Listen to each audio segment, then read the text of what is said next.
Hello, and welcome to Why Should I Care About? An Apokolips Podcast production. No, I think I got that wrong. It's Apokolips Productions podcast. Okay, how about we start again? I think that's an excellent plan. Yeah, it happens. Hello, and welcome to Apokolips Productions podcast. This week, Why Should I Care About? I'm Erebus. I'm Bacon Lord. And I'm Yorengoth. And this week, we're going to tell you why you should care about team leaders and team slot positions. So, in DC Legends, there are a number of characters who have a passive ability. I think for most, it is the fifth ability. There is at least one notable exception who has it as their fourth ability, which we will get into.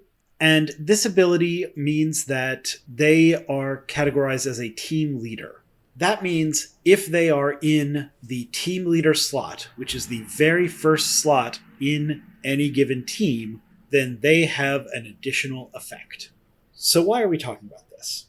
It's an excellent question. We're talking about this because there have been a number of times recently where we have seen in our PvP matches teams that have a toon with a team leader ability not in the team leader slot.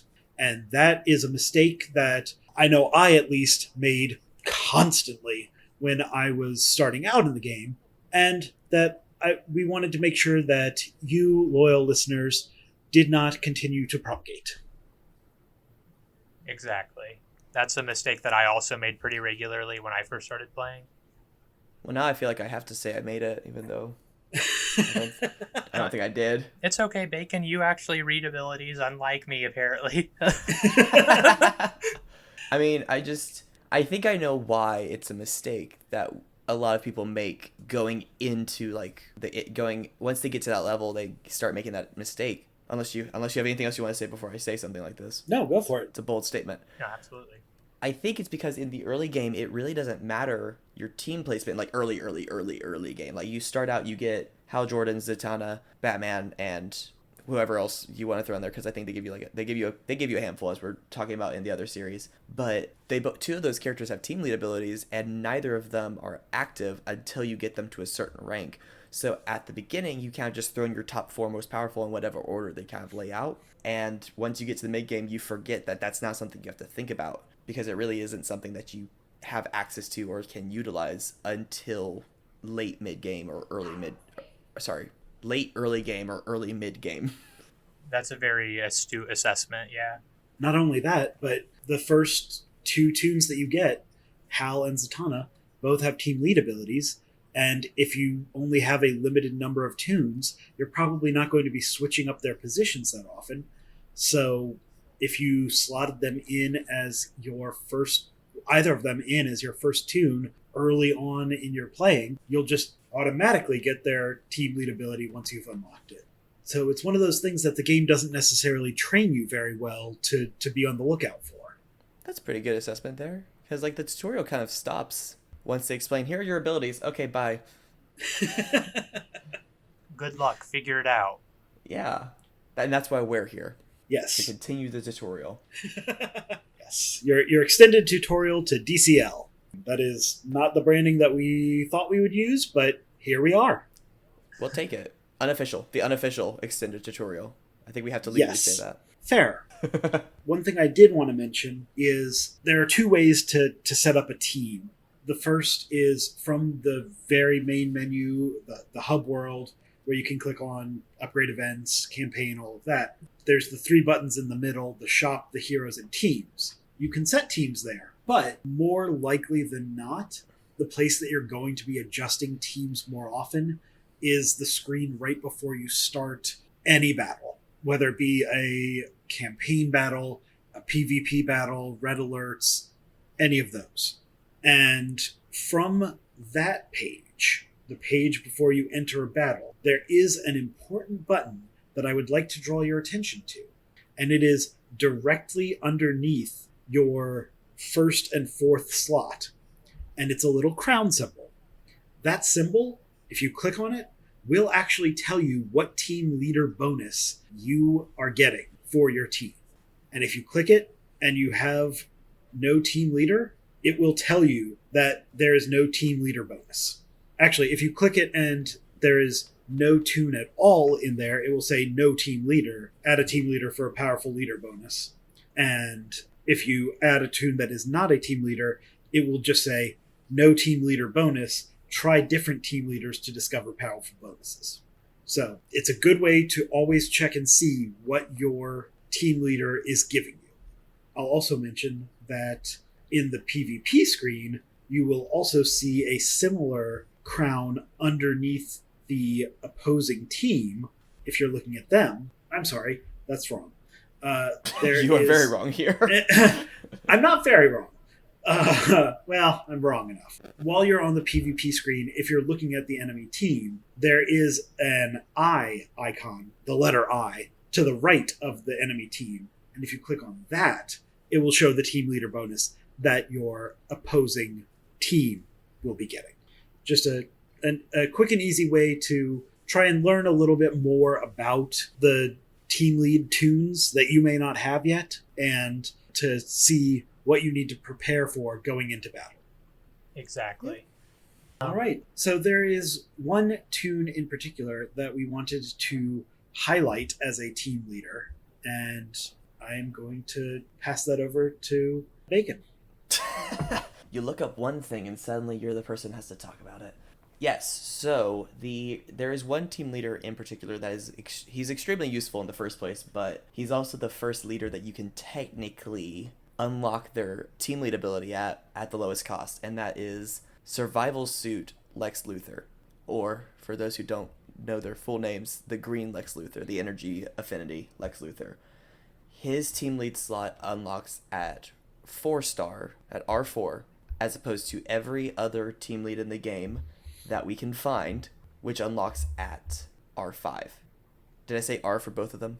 Please tell me I said R this time. You did. You got it right. You did well. Yeah, I did it. So he is the only team lead in the game, and his team leader ability is extremely useful in the early game, as it is a healing ability. Though it is a chance early game, it's still very good. We'll cover him more on a future, probably soon, episode of Toon Talks. But yeah, I think he's here in a couple weeks. Yeah. But in the meantime, definitely, once you have the ability to unlock him, farm as many shards of him as you can, get him to R4. He is very useful. Absolutely. Yeah. He needs to be a daily farm. Like, you do not need to stop getting his shards. Unless they decide to nerf him in the near future, which would be very upsetting for everyone because we've all put too much time and effort into him. Absolutely. If my Rebirth 2, I can't read today. If my Rebirth 2 Lex Luthor drops in power, I'm going to be very mad. That's definitely understandable. I mean, I don't know. I just, I know this isn't a Lex episode, but because we're talking about him, I want to mention it. He's so useful. In my opinion, he's one of the most useful, team leads you have for a super long time, just because the rest of his kit is also really, really good. Yeah, it's true. He's one of the only tunes that has heavy special damage on their basic. Yep, and then once you get a legendary and applies buff immunity, it's good game for the enemies. Mm-hmm. Exactly. Careful, this is dangerous. This is getting dangerously close to a Toon Talk. Stepping on my turf here, guys. Don't mean to steal your thunder. I'm sorry. But yes. That's why we don't need to do an episode anymore. he is good from early game through where we are currently. So you'll never regret him. Since we have a minute or two left, I just wanted to ask, what are y'all's favorite team leaders? Oh. Do you want to go first, Bacon? Warning here. No, you go first. So my favorite team leader is Red Hood, by a significant margin. And that's just because a lot of the teams I use are the enemy doesn't get a move at all teams. So his turn meter reset makes it, effective for me to make it to where the enemy doesn't have the opportunity to kill everyone on my team in one turn. I'm looking at you, Spectre. Yeah, he's got a point. It's true. Oh, I don't know. I have so many. I love so many of them. I use a lot of them pretty frequently.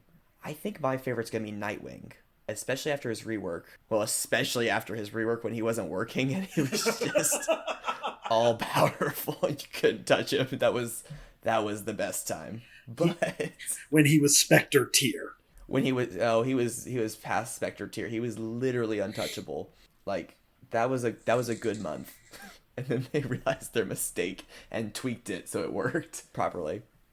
I'd say Nightwing. Nightwing's for sure my favorite though, just with the support he provides a team without really providing like anything that's I wouldn't say I think like with Lex has a very overpowered team leader ability along with the rest of his kit. I think Darkseid has a very very useful but also kind of overpowered team leader ability. I also agree with that assessment with like Martian Manhunter and Cheetah. Not Cheetah, but Martian Manhunter to an extent. I think Nightwing has that perfect balance of utility, support, that's just spread out across his kit that makes his team leader ability so good and kind of just really work in a lot of situations. You know? I For do sure. know. What's yours? Well, now you've made me feel like I can't say Martian Manhunter. No, I Martian Manhunter is also excellent. I'm not gonna I tend to use him in almost every fight just because that 20% turn meter at the very start of battle is just so good. And a lot of the time when I'm playing PvP, I'm not doing it to try and test out a new team comp or to make the best defensive team. I'm just doing it to get through the 27 missions that I have to, the 27 PvP fights I have to.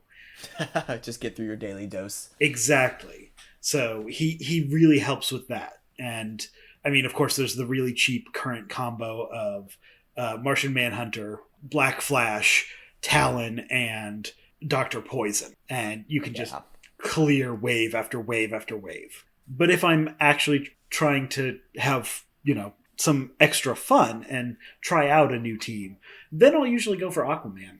Yeah. His anti turn meter manipulation is a lot of fun and really good still against teams like the one that I was just describing playing as. Yeah. I mean, Aquaman, when they reworked him, he brought the speed meta down to its knees, really. And I think Aquaman specifically is just a testament to how a good team leader ability can reshape this game. Absolutely.